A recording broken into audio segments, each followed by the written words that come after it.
Hello everyone, and welcome to episode 1 of the Short Banana Wars series.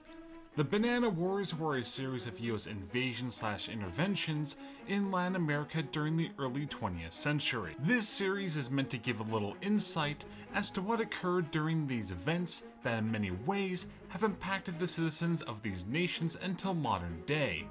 In today's episode, we'll be looking at the Santo Domingo Affair.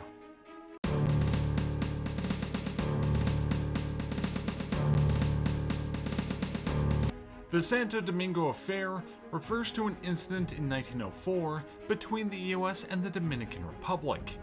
It occurred following the death of a seaman on February the 1st, and the US military launched a punitive invasion which routed the Dominican forces. Revolution in Central America was widespread during the Banana Wars era. In response to perceived American interests, the US Navy regularly patrolled all over Central America. Rebels in the city of Santo Domingo had previously fired on 2 American merchant ships and damaged property at the American-owned sugar plantations. Marines from the USS Detroit had been landed in November of 1903, but they were withdrawn when the situation appeared stable. On February the 1st the following year, the auxiliary cruiser the USS Yankee was on patrol off of Santo Domingo. The American captain decided to send some men ashore to make contact with the Dominicans, but when the boat was away from the Yankee, a group of men attacked it with small arms fire. In response, President Theodore Roosevelt ordered 2 more cruisers to the islands to exact an apology, and these cruisers were under the command of Captain Richard Wainwright. Wainwright arrived at San Domingo on February the 10th. The following day, he sent a boat from his ship flying the American flag, which was sent towards the dock, as they were escorting crew intending to offload cargo.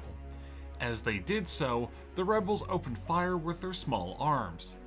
Several shots hit the steamer, and a few grazed the naval launch, but there were no casualties.